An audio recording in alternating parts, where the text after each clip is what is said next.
I listen to different music. Well, actually, when I'm making the album, I spend a lot of time listening to the Motown era.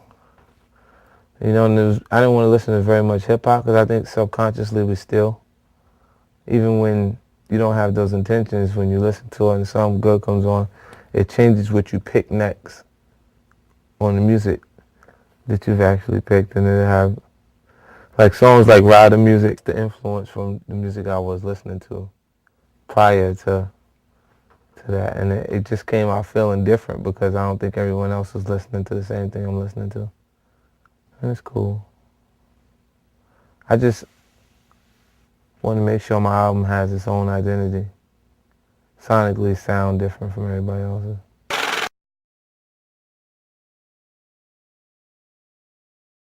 The difference is just my choice in production and the content on the record is different. Like I've written records that had similar content. It just wasn't the same thing. Like this album has a different vibe to it based on what my thought process was while I was actually making it. And because I had this overall concept that didn't have to end up in the music, but I was using that to create it, it made the songs that I wrote come out differently.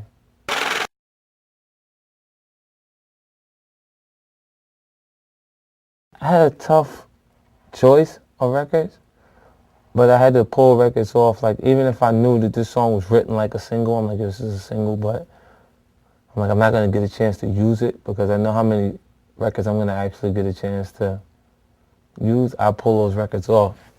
If I know that they're singles, I don't waste them by putting them on the album that it just time-wise there won't be a window for that record to actually go out unless I just wanted to work this record for the next 2 years, you know, and that's not what I want to do.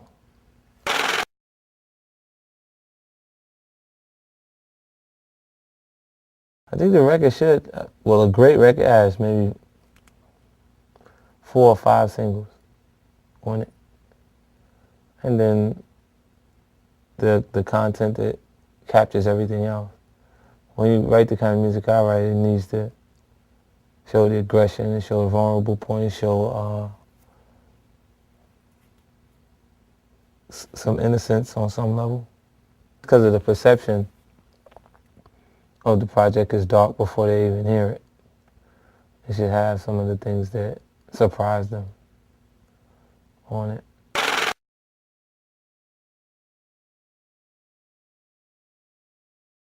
Unpredictable, entertaining.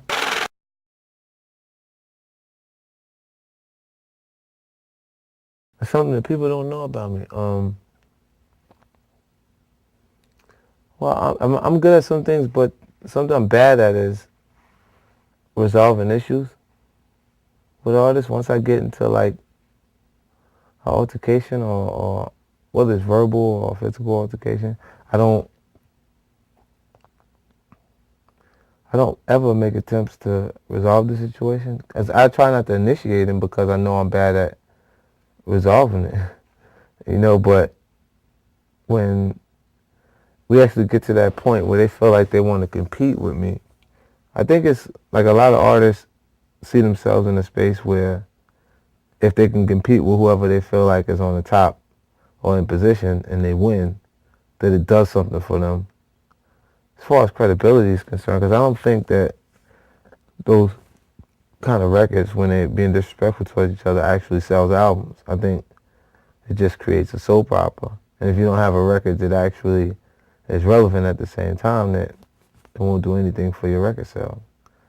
And I know that if I have issues with someone that initiated a situation, it's difficult to ever resolve it without having both parties in the same mental space at one time. And I'd rather just have my antennas go up when they come around and not trust them than to make a fake truce and then be in a vulnerable space when you run into them because you're thinking it's not a problem when it still is.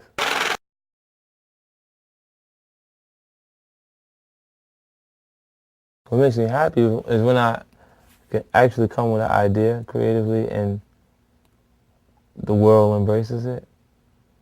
Like when I release the record and everybody starts to enjoy it, it really excites me. Like the records that I created for the massacre that were received well, like Disco Inferno, Candy Shop, and just a little bit. That it does something for me that I get high off of the way it feels when, because the music travels so much further than me. Like internationally, worldwide, it's all over the place. And I don't get a chance to go everywhere that it's actually impacting, but it travels that far, so it's exciting. I like London. I like the UK. When I'm out there, the energy level is real high. And then when I'm not there to perform, it's like I get a little bit of normalcy, without having issues with like people just not being able to leave you alone a little bit.